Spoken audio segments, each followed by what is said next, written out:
Hi, welcome to another Level Up, and in this one we're going to look at leveling up your rhythm playing.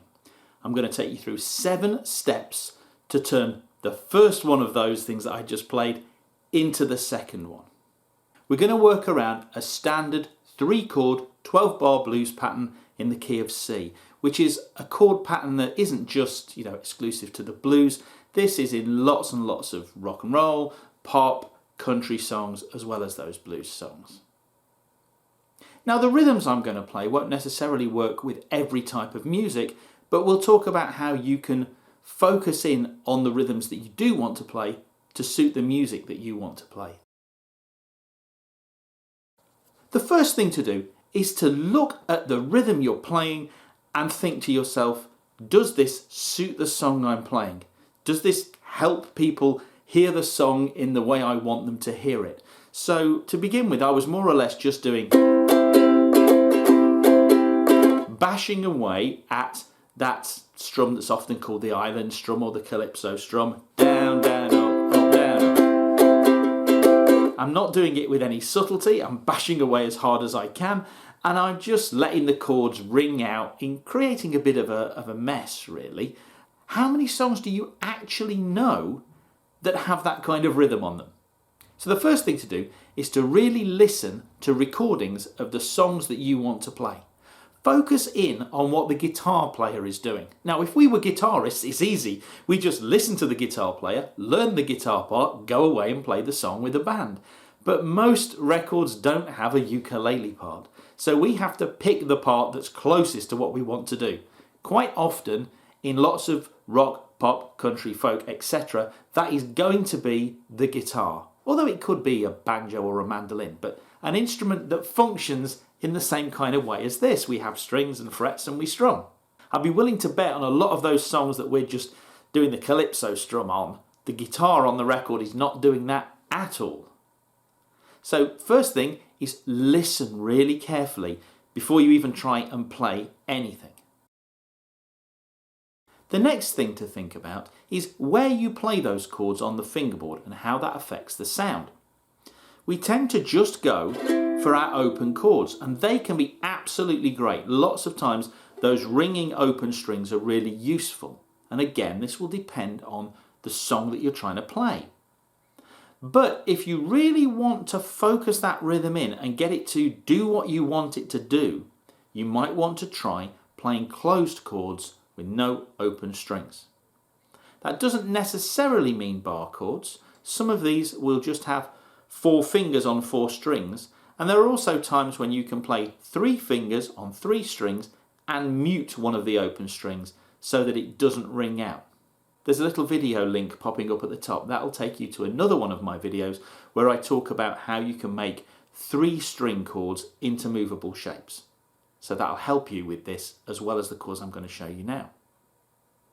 So instead of playing C here and F here and G7 here, we're going to play C here, barred at the 3rd fret.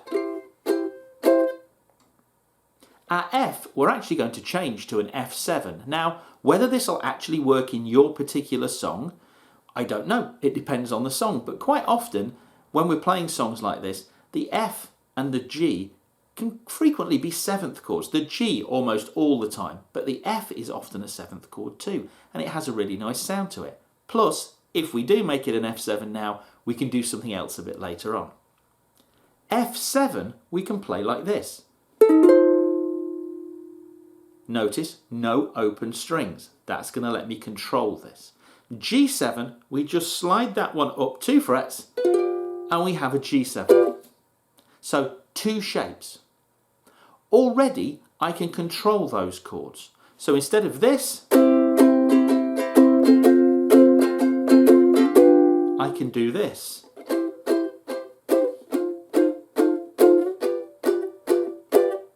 That leads us on to part 3.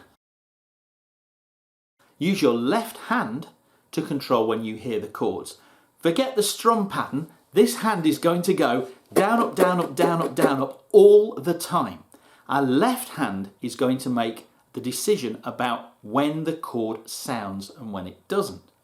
So I'll hold down that barred C chord, and what I'm going to do is not put any pressure on that chord. So all of my fingers are on the strings, but the strings have not yet been pushed down to contact with the frets. So no sound comes out, just this percussive click. So get used to trying to do that with down, up, down, up, down, up, down. 1 and 2 and 3 and 4 and. And then what I do, this is not a big forceful thing, it's not a squeeze, it's really just a little twitch of my thumb, just enough pressure to push the strings all the way down so that they contact the frets and make the chord sound. But it's a little twitch, which means that as soon as it's done, they will come off again. So, now, I can make that chord anywhere I want.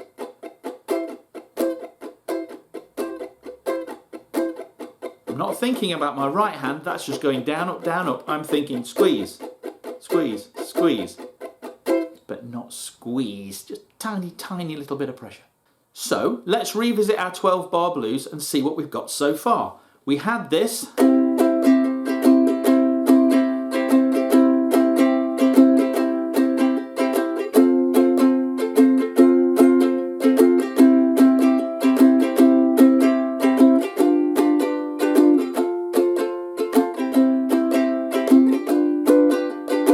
And now we've got this.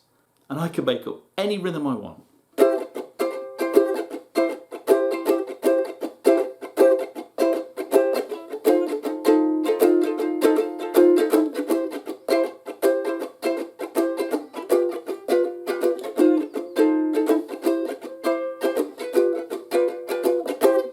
Now that's starting to sound a little bit more refined, maybe like the kind of thing you might hear the guitar player playing on a song that you're used to hearing on the radio. Because those chords don't have any open strings in them, we can slide them. So instead of just playing my C at the 3rd fret, I could play it 1 fret lower at the 2nd fret and slide it in occasionally, just to give me a little bit of a variety and interest. So I could do something like this.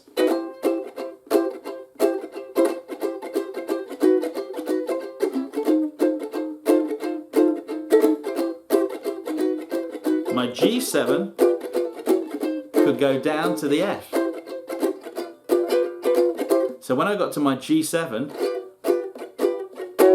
I played the one in between the G7 and the F, which is an F sharp 7. 1, 2, 3, 4, just at the end of the bar of G7, so that when I need the F chord, or the F7 that I'm playing here, I land on it just in time, and the listener hears us moving from one place towards another. It guides the listener through the tune. The next thing we can do is make those chords a little bit fancier. Now we've already changed the F to an F7. That's a bit more of a fundamental change, but it often works on songs. But this one, if you already have a 7th chord, will almost always work.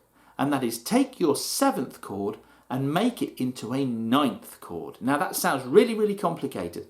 As it happens, I think the 9th chord shape is easier to play than the 7th chord shape that I've shown you.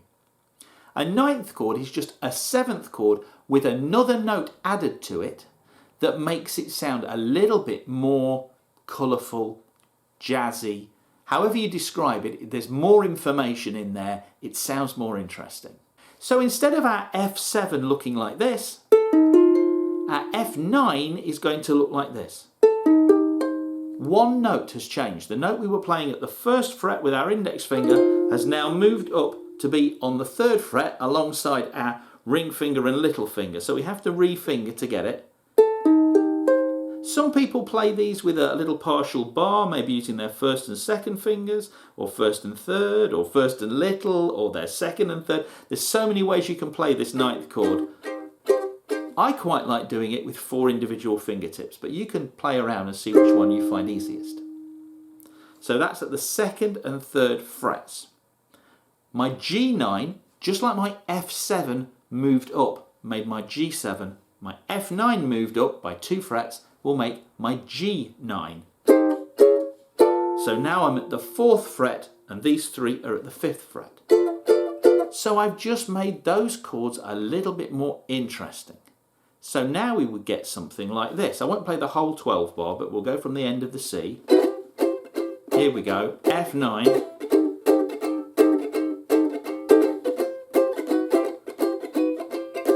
G9. I can still slide it down. It's starting to sound a lot different to this.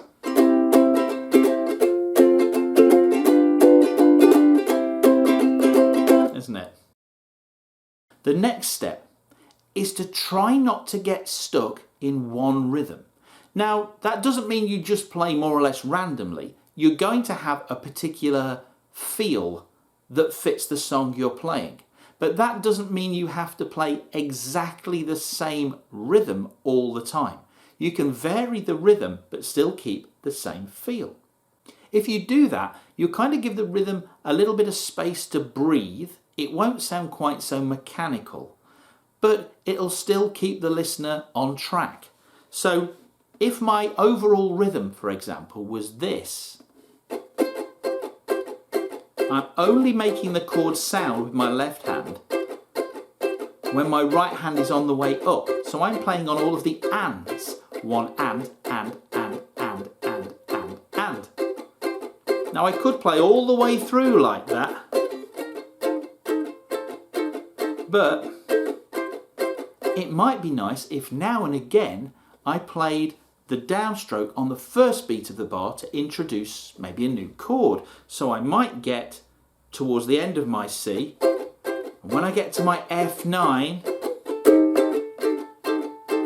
I'm back to my C, and when I get to my G, and my F,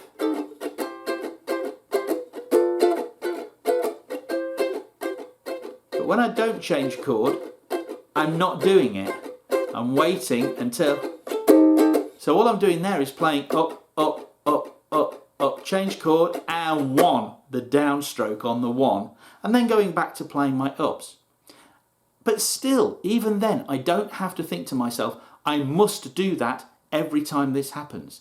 It's just a general way of thinking musically about what you're playing and how it affects the listener when they hear the rhythm. Sometimes it's nice just to give that extra little bit of a push to the change of chord. The last thing to do, and probably the most important of them, is that once you've got these ideas, is to play around with them. You won't get from the 2 examples I played at the beginning, the first one to the second one, immediately. These things all take time for your fingers to get used to it and your brain, and you get used to hearing certain things.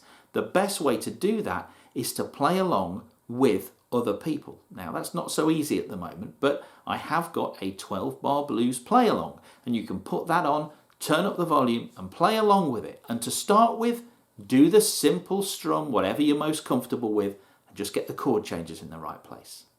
Then you can start messing around with all of the things I've shown you in here. And you don't necessarily have to do them all in this same order. You can try different things at different times and get comfortable with it. And what will happen over time is you'll start to develop your rhythm playing so that it sounds a little bit more finessed, a little bit more musical, a little bit more appropriate to the song. But it won't come overnight.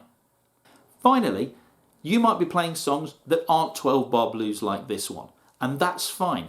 This technique will work with all kinds of songs. The most important thing is that you start to listen to that song and find the appropriate thing for it. I hope this has helped, and I'll see you again soon. Bye.